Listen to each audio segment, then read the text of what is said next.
జీవితంలో వ్యక్తిగతంగా కావచ్చు, కుటుంబ పరంగా కావచ్చు, ఏదైనా వాళ్ళకి సంతోషాన్ని ఇచ్చేటువంటి సందర్భాలు జీవితంలో జరిగితే సహజంగా దేవుడు మాకు మేలు చేశాడని సహజంగా అంటారు. కానీ ఇక్కడ విశ్వాసం వలన మనకి ఏంటి మేలు? అసలు మనం విశ్వాసంగా ఎందుకు మారాము? మనందరం విశ్వాసంగా మారాము అనడానికి గుర్తేంటి? మనందరం విశ్వాసంగా మారాము అనటానికి ఏంటి మీకు గుర్తు? విశ్వాసం వలన కలుగు మేలులు ఏమిటి? విశ్వాసం వలన కలిగే మేలులు ఏమిటి అనేది ఒకసారి మనం జ్ఞాపకం చేసుకుందాం. వినండి. విశ్వాసము అంటే నమ్మకము అంటాం. దానివల్ల కలిగే మేలులు ఏమైనా ఉన్నాయా? మనకు మేలు కలగాలంటే ఎందులో కలుగుతుంది అని అనుకుంటాం సహజంగా. లోకంలో ఉన్నవారు వాళ్ళు కలిగే మేలుల గురించి మనం ఆలోచిస్తే చాలా చెప్తూ ఉంటారు. ఆరోగ్య విషయంలో ఆరోగ్యంగా ఉన్నారనుకోండి, ఏదైనా రోగాలు వచ్చి తగ్గినాయి అనుకోండి, దేవుడు మాకు మేలు చేశాడు. ఇంకేదైనా ఉద్యోగం వచ్చిందనుకోండి, దేవుడు మాకు మేలు చేశాడు. సహజంగా మనుషుల మనస్తత్వాన్ని బట్టి మనం ఆలోచిస్తే జీవితంలో వ్యక్తిగతంగా కావచ్చు, కుటుంబ పరంగా కావచ్చు, ఏదైనా వాళ్ళకి సంతోషాన్ని ఇచ్చేటువంటి సందర్భాలు జీవితంలో జరిగితే సహజంగా దేవుడు మాకు మేలు చేశాడని సహజంగా అంటారు. కానీ ఇక్కడ విశ్వాసం వలన మనకి ఏంటి మేలు? అసలు మనం విశ్వాసంగా ఎందుకు మారాము? మనందరం విశ్వాసంగా మారాము అనటానికి గుర్తేంటి? మనందరం విశ్వాసంగా మారాము అనటానికి ఏంటి మీకు గుర్తు? మీకు గుర్తే లేదు. మనం బాప్తిసం ద్వారా సంఘంలో చేర్చబడతాం. ఓకే, మంచిది. అది అంటే మనకంటూ ఒక విశ్వాసం ఉంది. దేనికి తీసుకున్నాం బాప్తిసాన్ని? అంటే ఈ జీవితం కాదు, చనిపోయిన తర్వాత మరొక జీవితం ఉన్నది, అది నిత్యం ఉండేది అని. దాన్ని పొందాలంటే యేసుక్రీస్తుల వారిని భూమి మీద రక్షకుడిగా అంగీకరించాలి. ఇదే విశ్వాసం స్టార్టింగ్ తీసుకునేటప్పుడు ఉంది. నిజంగా చెప్పండి, మనం ప్రారంభంలో బాప్తిసం తీసుకునేటప్పుడు ఆ విశ్వాసంతోనే తీసుకున్నామా? వెరీ గుడ్, చాలా మంచిది. అలా ఉండాలి. అంటే ఒక మేలు అనేది దేవుడు మనకు చేశాడు. ఏంటి? విశ్వాసం ద్వారా కలిగే మేలులు చాలా ఉన్నాయి. చాలా మంది మేలు అంటే ఏమనుకుంటారు చెప్పండి? విశ్వాసం అంటే నేను అనుకున్నది దేవుడు చేస్తాడు అని అనుకుంటారు చాలా మంది. అవునా? నేను అనుకున్నది దేవుడు చేస్తాడు అనేది ఒకటి ఉంటుంది. సహజంగా అది తప్పు అని నేను అనను. కానీ దానికంటే ముఖ్యంగా మనం ఆలోచించవలసింది ఏంటంటే, దేవుడు ఏది చేసినా అది కరెక్ట్గా చేస్తాడు అని నమ్మటం. అది అసలైన విశ్వాసం. మన జీవితంలో కావచ్చు, మన కుటుంబంలో కావచ్చు, ఎక్కడైనా కూడా దేవుడు ఏది చేసినా సరైనదే చేస్తాడు అని నమ్మటాన్ని విశ్వాసము అంటారు. దేవుడు ఏది చేసినా సరైనది చేస్తాడా లేదా?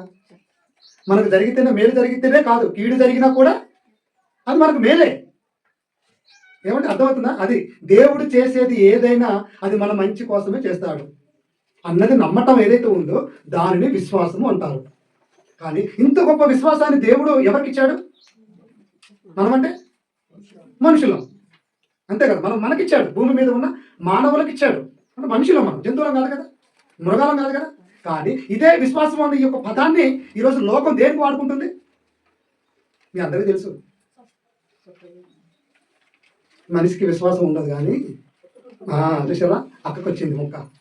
ఏమన్నా నోటి నుండి కుక్క అని ఎవరు పెట్టారు? సహజంగా లోకంలో కుక్క విశ్వాసం గల జంతువు అంటారు. సో దేవుడు దానికి ఏమైనా పెట్టాడా? ఇంత గొప్ప పేరు నీకు పెడితే నువ్వు తీసుకుపోయి దానికి పెడతావా? ఏమంటే అది క్రీస్తులోకి వస్తే ఇది జ్ఞానం అంటారు. చాలా మంది అంటే అది ఉండే విధానాన్ని బట్టి దానికి పెడుతూ ఉంటారు. ఇప్పుడు కుక్క గురించి అవసరం లేదు, కుక్క గురించి చాలా దేవుడు చెప్పాడు. దాని లక్షణాలు ఏముంటాయో పేతురు పత్రిక 2 Pétero 2:22 చదువుకోండి. తర్వాత మీకు అర్థమైంది అది ఎలా ఉండదు. ప్రియమైన దేవుని వల్ల చూద్దాం, కొన్ని వేలు మనం చూద్దాం. రోమపత్రిక 10:11. రోమపత్రిక. ఏమండి, మనకు దేవుడు పెట్టాడు కదా విశ్వాసం. మనం ఏ విశ్వాసంతోనైతే దేవుడి దగ్గరికి వచ్చామో అలాంటి విశ్వాసం కలిగిన వారిని దేవుడు సమాజంలో ఎంత గొప్ప అధికతిస్తాడో ఒకసారి మీరు చూడండి. ఆయన యందు విశ్వాసం ఉంచువారు వాడెవ్వడును సిగ్గుపడడు. అంటే భూమి మీద నువ్వు బ్రతికినంత కాలము దేవుణ్ణి, క్రీస్తుని నమ్ముకొని బ్రతుకుతున్నా చూసినా నీ జీవితంలో నీకు సిగ్గుపడవట. ఎంత గొప్ప మంచిదేనండి. అంటే మనకు అలాంటి పరిస్థితులు వస్తాయి. సిగ్గుపడేటువంటి పరిస్థితులు ఒకప్పుడు ఉన్నాయి క్రీస్తులో లేనప్పుడు. కానీ ఆయన నమ్ముకుంటే భూమి మీద ఏం జరుగుతుందంట? విశ్వాసం వలన ఎవ్వడను సిగ్గుపడడు. చాలా మంది క్రైస్తవులు అని చెప్పుకోవటానికి సిగ్గుపడతారు. చాలా మంది మీరు చూడండి, ఎక్కడ పోతున్నాడు అంటే ఈడికే అంటారు, ప్రార్థన కండ్రు, వాక్యం వింటారు కండ్రు. అదే ఏమండి చేతిలో బైబిల్ పట్టుకొని పోవడానికి చాలా చూడండి. ఏదైనా ఫంక్షన్లో అంటే ఈరోజు ఫంక్షన్లు చేస్తారు, క్రైస్తవులు కూడా ఫంక్షన్లు చేస్తారు, అందులో వాక్యం ఉంటుంది కదా. ఎవరైనా మన అందరం ఎప్పుడైనా బైబిల్ పట్టుకొని ఫంక్షన్కి పోయిన వాళ్ళు ఉన్నారా? ఆలోచించండి. ఎక్కడికి పోతున్నాడో అందులో వాక్యం ఉంటుంది కదా. ఖచ్చితంగా ఎవరినో ఒక అయ్యగారినో ఎవరినో ఒక పాస్టర్ గారిని పెట్టి వాక్యం చెప్పిస్తారు కదా. మరి అక్కడ మనం పోతుంటామంటే ఏమన్నా చదువు రాని వాళ్ళని కూడా బైబిల్ పట్టుకుని పోతున్నారంటే నీ విశ్వాసం కనపడుతుంది కదా. అంటే చూడండి ఎందుకో చిన్న పోతుంటారు. ప్రార్థన అంటే కొంతమంది ఎలా చూస్తారు, కాకపోతే ఏమైతే అంత అంత లోకువా, అంతే కదా. మరి దేనికి ప్రాధాన్యత ఇస్తున్నాం చెప్పండి మనం? నీకు ఒక విశ్వాసాన్ని కలిగించటానికి, బాగా గమనించండి, నీలో విశ్వాసాన్ని కలిగించటానికి యేసుక్రీస్తు వారు మరణించాడా లేదా? అంటే నీకు విశ్వాసం కలిగించడానికి అంత గొప్ప ఆయన చనిపోవాలా? చనిపోయినా మీకు కలుగుద్దేమని అంతలాగా మనం నమ్మం కదా. మరి అంతటి గొప్ప ఆయన నీ కొరకు మరణిస్తే నీలో విశ్వాసాన్ని నింపితే ఆ విశ్వాస సంబంధమైనటువంటి విషయంలో మనం ఎంతగా ప్రాధాన్యపడుతున్నాం, దాని కొరకు ఎంతగా పోరాటం చేస్తున్నాం, విశ్వాస సంబంధంగా ఉంటున్నామా? విశ్వాసం కలిగిన కూడా సిగ్గుపడేటువంటి కాలంలో ఉంటున్నారు. ఏ విషయంలోనైనా మీరు ఎలా ఉండాలంట? సిగ్గుపడరు అన్నాడు. నమ్ముకోవటం వలన ఏమంటే ఈ భూమి మీద మనకు అందరి దృష్టిలో చిన్న చూపు కనపడవచ్చు, కానీ దేవుడి దృష్టిలో నువ్వు చాలా గొప్పవాడు. ఎందుకంటే ప్రాణత్యాగాన్ని, యేసు పెట్టిన ప్రాణత్యాగాన్ని నువ్వు గ్రహించావు. నీ జీవితాన్ని మార్చుకోవాలనుకున్నావు, ఇది నాకు వద్దు అనుకున్నావు, నాకు పరలోకమే కావాలనుకున్నావు. దాని కొరకు భూమి మీద ఏమంటే నేను ఎవరికి దూరమైనా పర్వాలేదు, కానీ నా దేవుడికి నేను దూరం కాకూడదు అని నిర్ణయించుకున్నావు. ఇంత గొప్ప ఆధిక్యత మనకు విశ్వాసం ద్వారా కలిగినప్పుడు ఇంకా మనం ఎక్కడ సిగ్గుపడతాం? ఇక్కడ భూమి మీద ఆయన ఒప్పుకోకుండా ఆయన కొరకు ఇష్టంగా ఒకవేళ నువ్వు బ్రతకడానికి నువ్వు భూమి మీద సిగ్గుపడితే నువ్వు రేపు చనిపోయిన తర్వాత నేను ఆయన ఒప్పుకోవడానికి కూడా వెనకాడుతాడు. అంతే కదా. భూమి మీద మనకి ఇచ్చినటువంటి ఈ కాలంలో ఆయన మనం ఒప్పుకోకపోతే రేపు నిన్న ఎలా ఒప్పుకుంటాడు? ఇంత భయం ఎవరికైనా ఉందా చెప్పండి? మనం ఏమనుకుంటామంటే భూమి మీద ఇది ఇంతకంటే మించింది లేదు, ఇంతకంటే గొప్ప ఇంకెవరు బతుకుతారు? 3 పూటలు తింటాం, 3 పూటలు నిద్రపోవటం, ఇంతకంటే గొప్ప భాగ్యం ఏమైనా ఉంది అక్కడ ఉంటుందా? ఇది వద్దు. అక్కడ నిద్ర ఉండదు, అక్కడ ఆకలి లేదు. మరి ఏముంటాయి? ఆకలి లేని చోటు, దప్పిక లేని చోటు దేవుడి దగ్గర ఉంటుంది. కానీ భూమి మీద తిని ఉన్న పనులు ఉంటాయి కదా, ఆ పళ్ళకి పని ఒకటే కొరుకుడు. ఇక్కడ కావాలని నేర్చిన అక్కడ ఉండదుగా, వద్దు నేర్తామాట. అక్కడ ఏడుపును పండ్లు కొరుకుతా ఉంటుంది అన్నాడు. అంటే దేవుడు ఇది చెప్పినప్పుడు కొంచెం మనకు ఆలోచన కలగాలని దేవుడు చెప్పాడు. మనకు కాస్తంత ఆలోచన రావాలి కదా. నిజమే కదా, అక్కడ అవి ఉంటాయి, ఆ ఏడుపు, అక్కడ పండ్లు కొరుకుడు ఉంటుంది అంట. అక్కడ కొరికి ఎవరు చూస్తారు చూడాలి, కానీ ఇక్కడ వాళ్ళు మాత్రం కొరికి చూపిస్తాం. అవునా? ఇక్కడ మనం ఏడ్చి చూపిస్తాం. వద్దు, దేవుడు అదే చెప్తున్నాడు. మీరు ఏడవండి, నా నిమిత్తం కాదు, మీ నిమిత్తము, మీ పిల్లల నిమిత్తం ఏడవండి. ఎందుకు తెలుసా? నేను నా తండ్రి చెంతకు పోతాను, నాకు తెలుసా. ఆ కాన్ఫిడెంట్గా చెప్తున్నాడు ఆయన. కానీ మీరే వస్తారో రారు. ఇక మీరే రావట్లేదు అంటే మీ పిల్లలు రారు, కాబట్టి మీకోసం ఏడవండి, మీ పిల్లల కోసం ఏడవండి అని మరీ చెప్పాడు దేవుడు. అంటే ఆ మాట వలన ఎదుటి వాళ్ళలో ఏం కలుగుతుందని? ఒక నమ్మకం కలుగుతుందని, ఒక విశ్వాసం కలుగుతుందని. అందుకే మనం క్రీస్తును నమ్ముకున్నాం, మనం సిగ్గుపడవలసిన అవసరం లేదు. ఒకటి దొరికింది. యోహాను సువార్త 3వ అధ్యాయం 18వ వచనం.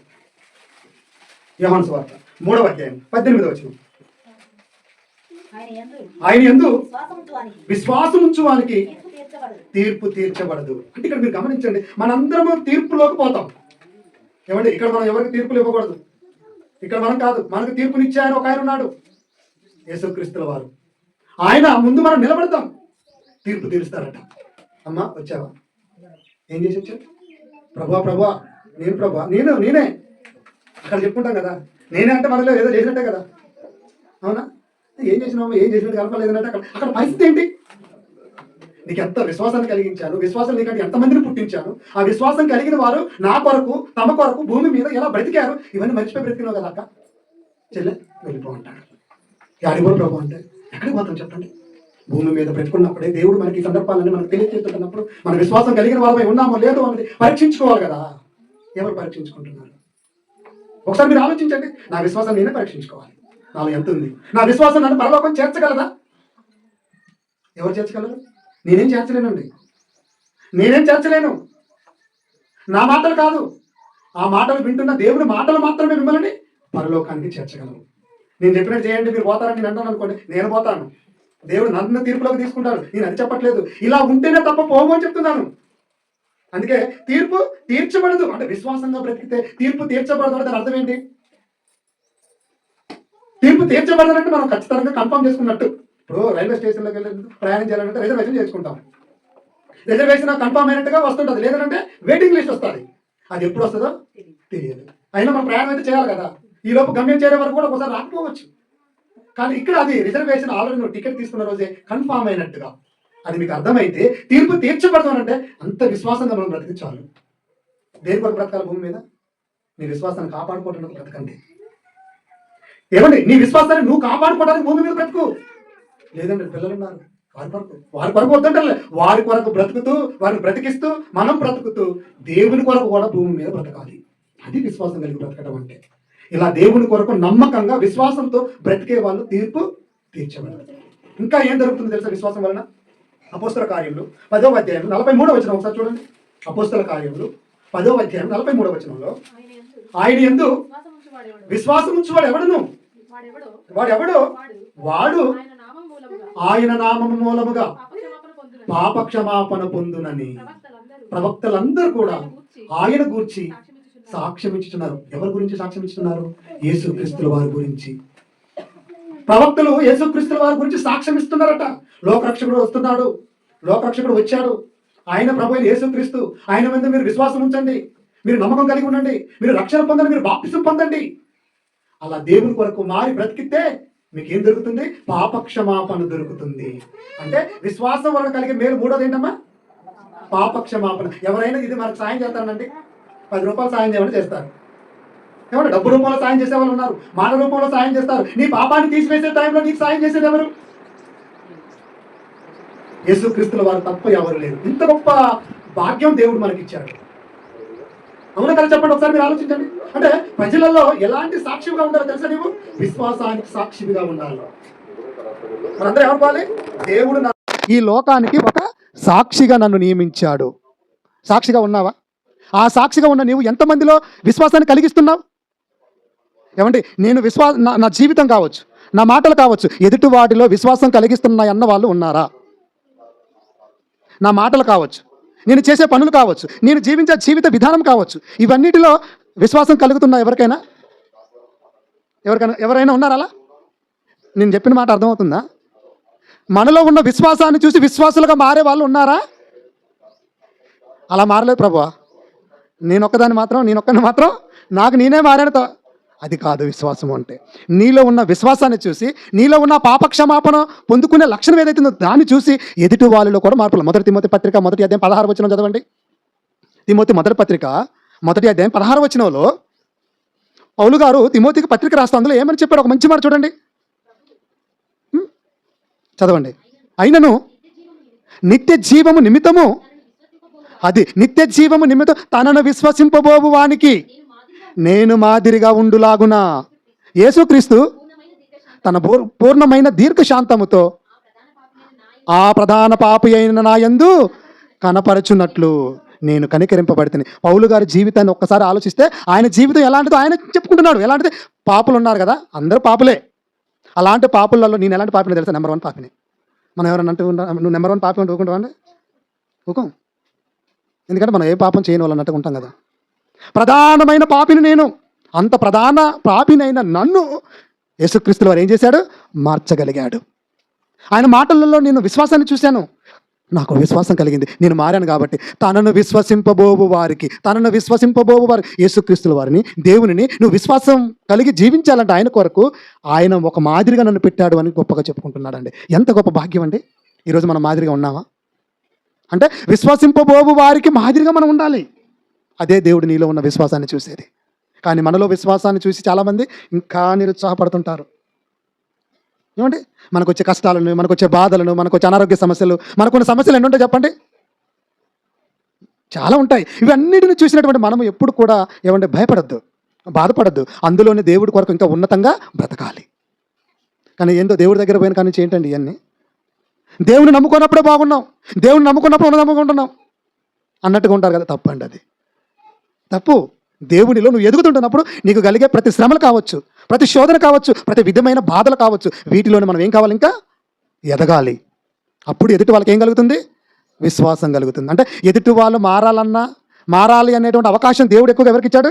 మనకే. దానికే నువ్వు సాక్షిగా ఉన్నావు. అప్పుడు ఏం కలుగుతుంది తెలుసా? నిజమేనండి, ఈ భూమి మీద దేవుడు లేకుండా బ్రతుకుతున్నాను కదా, అదే పాపం. దేవుణ్ణి తెలుసుకోకుండా నేను బ్రతుకుతున్న జీవితమే పాపం కదా. మరి పాపానికి క్షమాపణ ఉందట కదా, అది యేసు దగ్గర పోతుందట కదా. ఇక వాళ్ళని చూస్తే నాకు అర్థమైంది అని నిన్ను చూసి ఎవరైతే మారుతారో అప్పుడు దేవుడు నీకు మంచి మార్కులు ఇస్తాడండి. దీని కొరకు ప్రయాసపడేది ఎవరు ఉన్నారు చెప్పండి? అంటే ఇప్పుడు మనందరం దేని మీద ప్రయాసపడి బతకాలి? పోటీ పడాలి, ఒకరికంటే ఒకరు మించి. తింటానికి తిండి లేకపోయినా ఏమండి, ఇవాళ ప్రార్థన ఉంది, ఇవాళనే పెళ్ళి ఉంది, ఎటుపోదాం? దేవుడు చూస్తాడు కదా. తీర్పులోకి తీర్చబడను అని చెప్పిండు కదా. విశ్వాసం కలిగిన వారు తీర్పు తీర్చబడదు అన్నప్పుడు ఇప్పుడు పెళ్ళ ప్రార్థన దేవుడు చూస్తాడు కదా. అప్పుడు ఏం చేస్తాం మనం? పెళ్ళికి పోకపోతే చుట్టాలు ఏమనుకుంటారో సహజంగా మనకు వచ్చే ఆలోచన అండి. దేవుడు ఏమనుకుంటాడు? ఆయన అక్కడ లేడుగా, దేవుడు చూడు కదా, పోదాం. అటు మనం అంటే దేవుడు చూస్తున్నప్పుడు మొగ్గు ఏమైపోయింది? అప్పుడు వద్దండి పెళ్ళి ఏమైనా అనుకోని నా దేవుడు నన్ను ఏమనుకోకూడదు, అది అనుకోవాలి మనం. బంధువులు ఏమైనా అనుకోని నా దేవుడు నన్ను ఏమీ అనుకోవద్దు. వాళ్ళు అనుకుంటారు, వాళ్ళకి తెలియదు కదా విలువ, వాళ్ళకి తెలియదు కదా ఏమంటే విశ్వాసం విలువ మనకు తెలుసు కదా. కనుక అంత నమ్మకంగా, అంత గొప్పగా, అంత విధేయత చూపిస్తూ మనం బ్రతకగలుగుతున్నామా? బ్రతకాలి. అదే దేవుడు చెప్తున్నాడు, పాప క్షమాపణ దొరుకుతుంది. మనందరం నిజంగా ఎంత గొప్ప అదృష్టం అంతే. కోట్లుంటే ఏంటండి, ఏమండి సంతోషాలని సంపద ఉంటే మనకెందుకండి? కానీ కన్ను మూస్తే ఆనందంగా దేవుని చేతగా వెళ్ళిపోతామన్న ఒక నమ్మకంతో బ్రతికితే అంతకంటే గొప్ప భాగ్యం ఏముందండి? అందుకే పాప క్షమాపణ పొందే అవకాశం దేవుడు నీకు ఇచ్చాడు విశ్వాసం ద్వారా. ఒకసారి మీరు ఆలోచించండి. విశ్వసించబోయే వారికి మీరందరూ ఎలా ఉండాలమ్మా? మాదిరిగా ఉండాలి. ఉంటారు కదా. వెరీ గుడ్, చాలా మంచిది. గలతీ పత్రిక 2వ అధ్యాయం 16వ వచనం. విశ్వాసం వల్ల ఇంకేంటి మేలులు ఉన్నాయి చూద్దాం. గలతీ పత్రిక 2వ అధ్యాయం 16వ వచనం.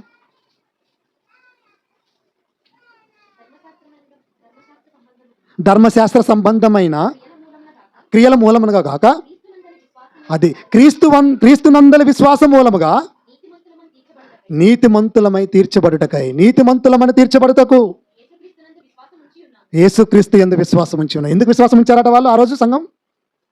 ఎందుకు విశ్వాసం ఉంచారట? క్రీస్తునందు చెప్తున్నారు, నీతిమంతులంగా మేము తీర్చబడతాం. అబ్బా ఎంత గొప్ప భాగ్యం అండి. మేము అందరిలో గొప్పగా ఉంటాం, అందుకే మేము చేస్తున్నాం. మేము ఇది కాదు దేవుడు చూసేది. ఏమండి మమ్మల్ని నీతిమంతులుగా చేశాడండి యేసుక్రీస్తు. ఇంకా మనం నీతిమంతులుగా మారద్దా? మనందరం నీతిమంతులుగా మారామా లేదని చెప్పండి. లోకంలో క్రీస్తుని నమ్మని వాళ్ళందరూ నీతిమంతులా? కానీ ఈరోజు యేసుక్రీస్తుల వారిలో నువ్వు బ్రతుకుతున్నావంటే నువ్వు ఎవరివి? నీతిమంతుడివి. ధనవంతుడు కాకపోవచ్చు, కానీ నువ్వు మంచి గుణవంతుడివి, మంచి గుణవంతురాలివి. ఎందుకంటే నీలో వాక్యం ఉంది కదా, నీలో క్రీస్తున్నాడు కదా. అంటే ఒక్క విశ్వాసం చూడండి మనల్ని ఎంత సంపదలుగా చేసిందో. కానీ ఏంటంటే విశ్వాసం అనే సంపద మన దగ్గర ఉండాలి. ఇంకా ఏ సంపదలు ఉన్నా మనకు అవసరం. అందుకే నువ్వు ఎలా తీర్చబడాలి? నీతిమంతురాలుగా, నీతిమంతులంగా మనం ఏమంటే ఈ లోకంలో మనం తీర్పు తీర్చబడాలి. అవునా? తీర్చబడతామా? నీతిమంతులంగా తీర్చబడతామా? ఒకసారి మీరు ఆలోచించండి. 5వది మనం చూద్దాం. అపోస్తల కార్యములు 16వ అధ్యాయం 31వ వచనం. అందుకు వారు ప్రభువైన యేసునందు విశ్వాసం ఉంచుదుము, అప్పుడు నీవును నీ ఇంటి వారును రక్షణ పొందుదురు. చూసారా, ఇంటి వాళ్ళు కూడా రక్షణ పొందుతూ ఉన్నారు. ఇంటి వారు కూడా అంటే విశ్వాసం ఉంచడం వలన రక్షణ పొందుతాము. అప్పటి వరకు మనకు రక్షణ అంటే తెలియదు, విశ్వాసం అంటే తెలియదు. కానీ ఒకనాడు భక్తులను చూసి చెరసాలలో వేస్తే వాళ్ళ భక్తిని చూసి ఆశ్చర్యపోయారట. ఏంటి మీ వెనకాల ఉన్నది ఎవరు అనుకుంటే దేవుడు ఉన్నాడు. భయమైపోయింది అధికారులకు కూడా. అప్పుడు ఏమంటున్నారో తెలుసా వాళ్ళు? నీవును నీ ఇంటి వారిని విశ్వాసం ఉంచండి, మీరు రక్షణ పొందుతారు అని చెప్తున్నాడు దేవుడు. ఈరోజు మన విశ్వాసం ఏమంటే ఆ రోజు విశ్వాసం చూసారు ఎంత గొప్ప పని చేస్తుందో. ఈరోజు మన కుటుంబాన్ని చూసి, మన ఇంటిని చూసి ఏమండి వాళ్ళు రక్షణ పొందారనండి, మన ఇల్లు కూడా రక్షణ పొందాలని ఎవరికైనా ఆలోచన కలిగిస్తున్నామా? వాళ్ళు అలాగే ఉన్నారు, మనం అలాగే ఉన్నాం. ఇంకెందుకంటే దేవుని దగ్గర పోవటం అంటున్నారు. ఈరోజు చాలామంది విశ్వాసులుగా మారారు, క్రైస్తవ కుటుంబాలుగా ఉన్నాయి. కానీ ఏంటంటే లోకంలో ఉన్న కుటుంబాలు ఎలాగ ఉన్నాయో మరలా క్రైస్తవుల కుటుంబాలు కూడా అలాగే ఉన్నాయి. ఇంకా ఆడికి పోయినా ఒకటే. ఎందుకంటే పోయిన వాళ్ళని చూస్తున్నారు కదా అని దేవుడు మనల్ని అనుకోకూడదు. అంటే లోకంలో ఎవరికి మాదిరిగా ఉంటాం మరి మనం? లేదనండి, వాళ్ళు చూడండి అండి, అలాగ ఉండాలండి, అలా బ్రతకాలండి. ఏది ఏమైనా నాకు చావు అయినా పర్వాలేదు, నేను విశ్వాసం కలిగిన బ్రతకాలి అని ఒక ఆలోచన మనకి ఇంకెప్పుడు కలుగుతుంది? ఒకసారి మీరు ఆలోచించండి. ఆ రోజు జైలు అధికారి కుటుంబం మారిపోయింది, రక్షణ పొందింది. రక్షణ పొందడానికి కారణం ఏంటి? భక్తులను చూసే కదా, సేవకులను చూసే కదా. ఈరోజు మనల్ని చూసి ఎదుటి వాళ్ళు మారలేకపోతున్నారంటే ఇంకా మనమే సరి చేసుకోవాల్సిన కొన్ని ఉన్నాయి. మనం సరి చేసుకోవాలి కొన్ని. వాటిని సరి చేసుకున్నవాడు చక్కగా దేవునిలో ఎదుగుతాడంటే. కనుక ప్రియమైన దేవుని వల్లరా ఏంటి మనం ఏం నేర్చుకున్నాం? సిగ్గుపడే అటువంటి అవకాశం మనకు లేదు.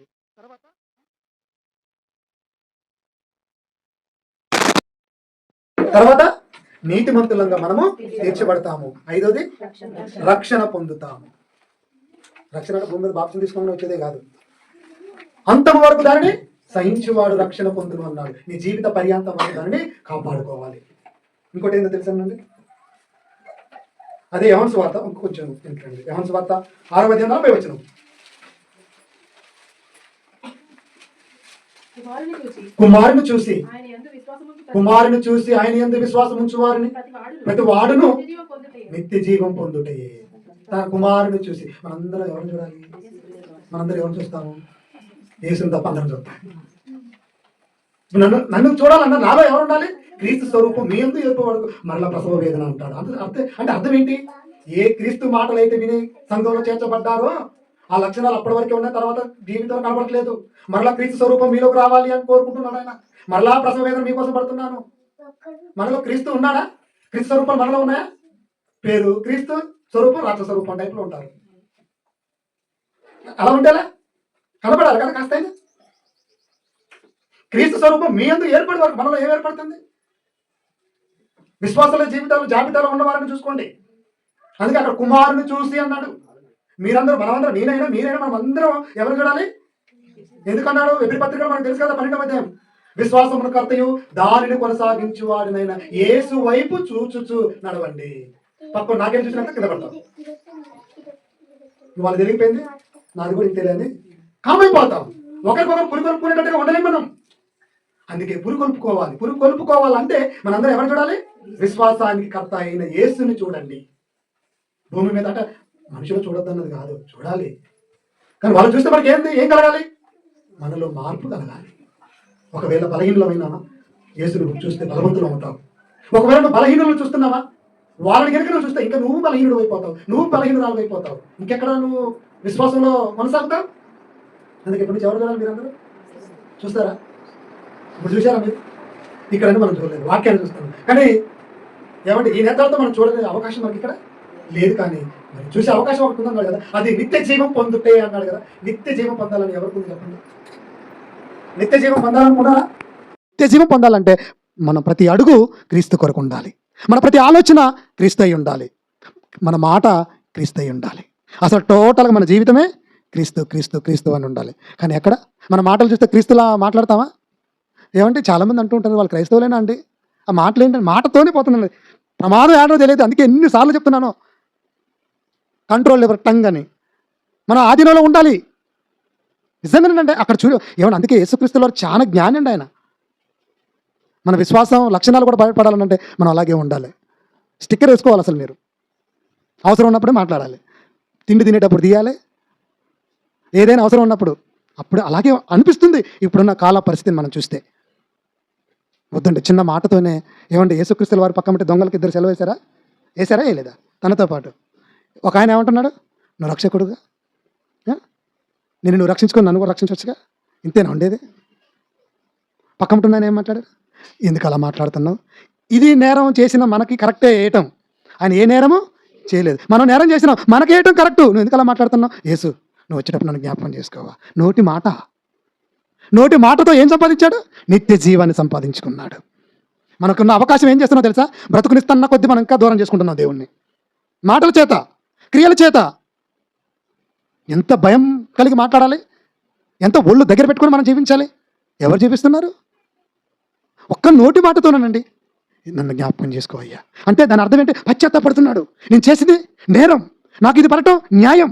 కానీ ఈ జీవితమే అనుకున్నాను, దొంగతనం చేస్తే బ్రతకొచ్చామనుకున్నాను, ఈ లోకంలో నా ఇష్టం వచ్చినట్టు నేను బ్రతికాను తండ్రి. కానీ ఇది కాదనుకున్నాను కదా, నాకు ఇప్పుడు బుద్ధి వచ్చింది తండ్రి, నన్ను క్షమించు. నన్ను జ్ఞాపకం చేసుకునేసరికి ఎందుకునండి పశ్చాత్తాపం మనసు చూశాడు అందు ఆయనలో. అలాంటి మనల్ని కూడా యేసు చూస్తున్నాడు కదా, దేవుడు చూస్తున్నాడు కదా. పశ్చాత్తాపం కలిగి బ్రతుకుతున్నామా? మనలో పశ్చాత్తాపం ఉంటే ఆయన ఖచ్చితంగా మనకు మేలు చేస్తాడు, మనకు సహాయం చేస్తాడు, మనకు ఒక అవకాశం ఇస్తాడు దేవుడు. కానీ ఉన్న అవకాశాన్ని మనం చేజార్చుకోకూడదు. ఒకసారి మీరు కూడా ఆలోచించండి. అందుకే చెప్తున్నాడు అక్కడ నిత్య జీవం పొందుతామటండి. విశ్వాసం ఎన్ని రకాలుగా మనకు మేలు చేస్తుంది చెప్పండి. అన్ని రకాలుగా ఇంకా చాలా ఉన్నాయి. ఇన్ని రకాలుగా మేలులు అనుభవిస్తున్న మనము విశ్వాసానికి కృతజ్ఞతగా నువ్వు ఏమి ఇస్తున్నావు? ఏమివ్వాలి? మన జీవితమే ఇవ్వాలి. సర్వం దారిపోయండి దేవుని కొరకు. అదే నీకు మేలు. కనుక ప్రేమైన దేవుని వల్ల ఒక్కసారి మీరు ఆలోచించండి. ఏమని ఆలోచించాలి? నేను ఎలాంటి వాడిని, దేవుడు నాకు ఇంత గొప్ప భాగ్యాన్ని నాకు ఇచ్చాడు. ఇందులో నేను ఏమండి మన విశ్వాసాన్ని చూసి ఆశ్చర్యపోయేలా ఉండాలి. ఒక శతాధిపతి ఆయన దగ్గరికి వచ్చినప్పుడు ఎంత గొప్ప వీరులు, ఎవరిలో ఇంత విశ్వాసం నేను చూడలేదు అని అంటాడు. మత్తయి సువార్త 8వ అధ్యాయం చూడండి ఒకసారి, ముగిస్తాను ఇది ఒకటి చూసి. మత్తయి సువార్త 8వ అధ్యాయం 5వ వచనం ఒకసారి చూడండి. ఆయన కపెర్నహూములో ప్రవేశించినప్పుడు ఒక శతాధిపతి ఆయన ఎదుకు వచ్చి, ప్రభువా, నా దాసుడు పక్షవాయువుతో మిగులు బాధపడుచున్నాడు, ఆయనను వేడుకుంటున్నాడట. చూసారా, అయ్యా నా దగ్గర ఒక పని మనిషి ఉన్నాడే, పక్షవాయువుతో బాధపడుతున్నాడు, ఆయన ఎందుకు కరుణించు, మేలు చేయి, సహాయం చేయి, దేవుణ్ణి ఏమంటే యేసుక్రీస్తుల వారిని అడుగుతున్నాడట, వేడుకుంటున్నాడట. దాసుడు కోసం వేడుకుంటున్నాడు. ఈరోజు మన గురించి మనం వేడుకుంటున్నామా? మన గురించి మనం ఏమైనా వేడుకుంటున్నామా దేవుని దగ్గర? మన కుటుంబం గురించి మనం ఏమైనా వేడుకుంటున్నామా? ఇతర సమాజం గురించి మనం ఏమైనా వేడుకుంటున్నామా? నీ గురించి లేదు, నీ కుటుంబం గురించి లేదు, సమాజం గురించి ఇంకెప్పుడు వస్తుంది? వేడుకోవాలి. అయ్యా ఇంత వాక్యం వింటున్నాం, ఇంత వాక్యం వ్యర్థం కాకూడదు, ఇంత వాక్యం ప్రకటిస్తున్నాం, ఒక్కలైనా మారగలిగేలా చూడు. అప్పుడు ఏమన్నాడు? ఆయన ఇంటికి రావడానికి చదవండి. యేసు నీవు వచ్చి వానిని స్వస్థపరచుతానని ఆయనతో చెప్పి, నేను వస్తాను, నువ్వు వెళ్ళి నేను స్వస్థపరచాలని, నువ్వేం కంగారు పడకలే అంటున్నాడు. అప్పుడు ఏమంటున్నాడు ఆయన? శతాధిపతి, ప్రభువా, నీవు నా ఇంటిలోకి వచ్చుటకు నేను పాత్రను కాను అన్నాడు. ఎంత గొప్ప మాట అండి! అయ్యా నీవు నా ఇంటికి రావడానికి నేను పాత్రను కాదు, నేను చాలా అల్పుడను, పాపిని, నేను వద్దు. అయ్యా మీరంత గొప్పవాళ్ళు, మాట మాత్రం సెలవు చాలు అని కోరుకుంటున్నాడు. మాట సెలవు, నా ఇంటికి రావడానికి నేను అంత గొప్పనే కాదు. ఆయన యేసుక్రీస్తుల వారు ఈరోజు నీ ఇంటిలోకి ఏమంటే నీ హృదయంలోకి రావాలని ఆశపడుతున్నాడు కదా. మనం హృదయమైన తలుపును తీస్తున్నామా? ఆహ్వానిస్తున్నావా? మన కుటుంబంలో ఏమంటే కుటుంబ ప్రార్థనలు ఉంటున్నాయా? మన కుటుంబంలో దేవుని కొరకు బ్రతుకుతున్నావా? ఎక్కడ ఉంటుంది చెప్పండి? ఇంకా నేను పాత్రను కాను అని గొప్పగా ఎదుగుతున్నాడు. మనమండి ఈరోజు దేవుడు నీ దగ్గరికి వచ్చాడు, నీ కుటుంబం దగ్గరికి వచ్చాడు, మనం ఏం చేయాలి? ఆహ్వానించాలి. విశ్వాసం ఇంతమందిలో నీకున్న విశ్వాసాన్ని ఎవరికి లేదు అని దేవుడు చెప్పుకోవాలి. నీ గురించి, నా గురించి, మనందరి గురించి. ఎంత మంచి విశ్వాసం అండి! ఏమంటే విశ్వాసం కలిగిన సంఘం అండి, క్రీస్తు సంఘం అండి, మన కలుపులని. కనీసం దేవుడు ఎంత గర్వపడాలి, మనం కూడా ఎంత గొప్ప గర్వంగా చెప్పుకోవాలి చెప్పండి. అలాంటి జీవితాన్ని మనం గడుపుతున్నామా? ఒక్కసారి మీరు ఆలోచించండి. ఏమంటే దేవుడు సరి అయినది ఏదైనా మనం ఎందుకు చేస్తాడు అన్న ఒక నమ్మకంతో మీరు బ్రతకండి. ఇన్ని విశ్వాసంలో ఉన్న లక్షణాలను సమాజానికి చూపించండి, ఒకరినైనా మార్చండి.